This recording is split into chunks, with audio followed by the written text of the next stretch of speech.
안녕하세요. 10월 28일 아침엔 묵상을 시작하겠습니다. 오늘 본문은 사사기 20장 18절에서 35절까지 말씀입니다.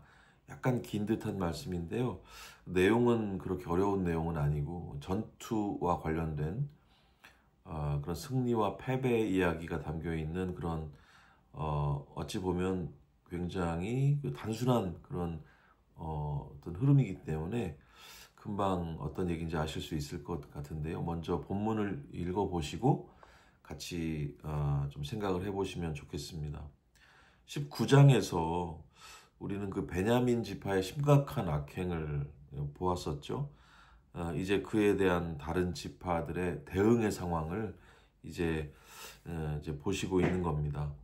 그 지파들이 연합해서 베냐민과의 전투를 이제 시작을 하죠. 세 번째 전투에서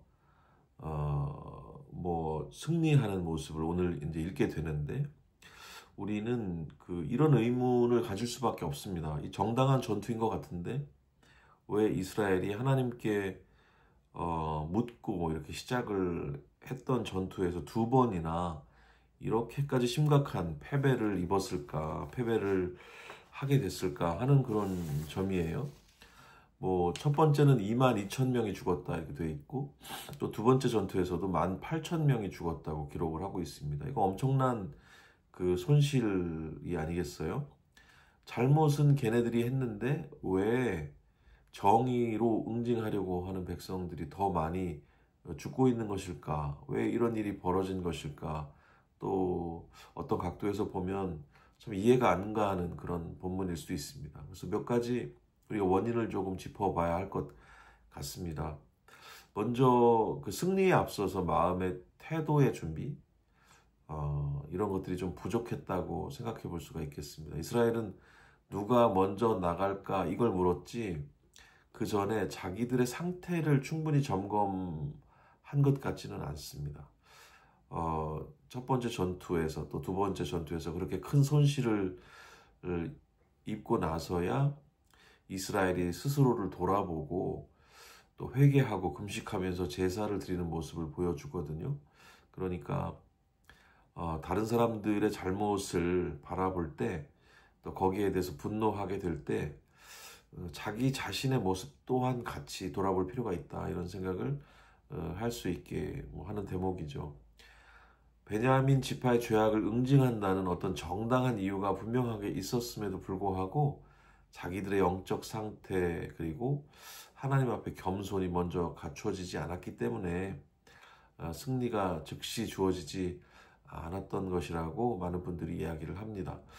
이 두 차례의 패배는 단순한 전략 실패라기보다는 하나님께서 이스라엘 공동체를 겸손하게 하시고 자신들의 문제를 먼저 바라보게 하시기 위해서 허락한 징계였다라는 그런 해석이 되겠습니다.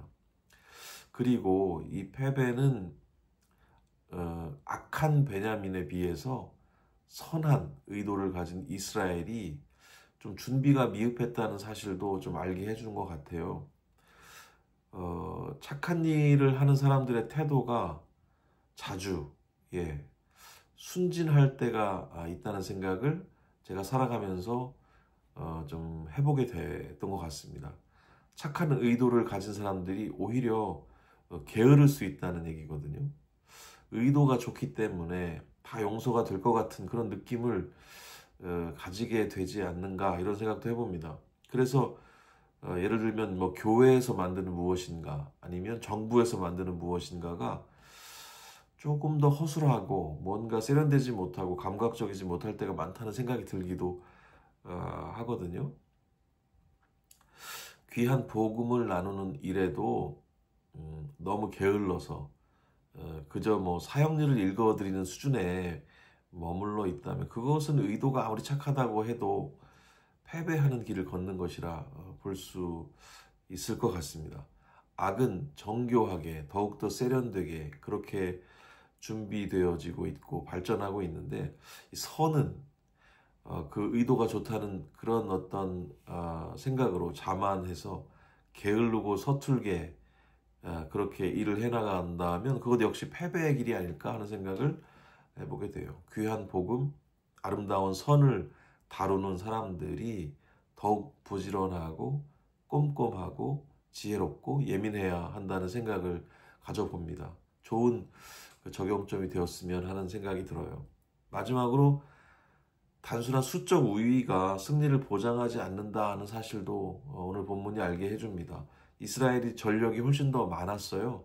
하지만 비교적 적은 수의 베냐민 군사들은 전장의 그 지형을 잘 알고 있었고 전략에서도 훨씬 앞서 있었음을 알 수 있습니다. 수적으로 훨씬 우위였던 이스라엘이 2번 연속 패배한 그 후에야 이스라엘은 그들의 작전을 왜복 작전으로 바꾸고 그렇게 전략을 바꾸고 겸손히 하나님의 인도를 또 구하고 그렇게 승리를 경험을 하게 되죠.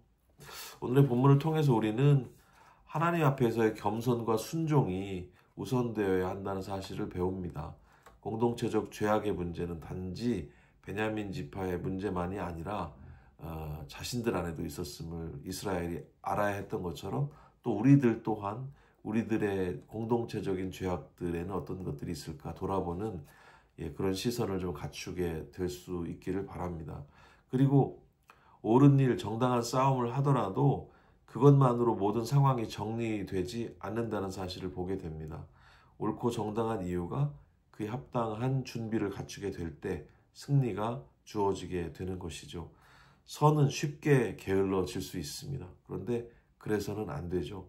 악이 얼마나 꼼꼼하고 성실한지 우리가 자세히 바라봐야 하겠습니다. 전략이나 자원이나 수단이 많다 하더라도 승리에 필요한 준비가 여러모로 되어 있지 않은 상태라면 하나님께서 승리를 허락하시지 않으신다는 점을 오늘 본문으로 우리가 보게 됩니다. 누군가가 누군가를 짓밟는 승리가 그것이 하나님의 목적이 아니고 누구에게 승리를 주고 누구에게 패배를 주는 것 자체가 하나님의 관심이 아니고 그 전투와 승리, 패배를 통해서 모두가 사랑과 정의의 하나님의 성품을 배워가게 하시는 것이 그 목적일 겁니다. 이기는 게 중요한 게 아니라 왜 이겼고 왜 졌는지 그 이유가 중요하다는 그런 말씀입니다. 승리 혹은 패배의 느낌으로 마음이 들뜨거나 혹은 가라앉을 때 그 기분에만 몰입되어 있지 말고 승패의 원인과 결과를 천천히 바라보면서 더 깊이 하나님의 성품과 부르신 인생의 의미를 배워가시는 모든 분들이 되시기를 소망합니다. 감사합니다.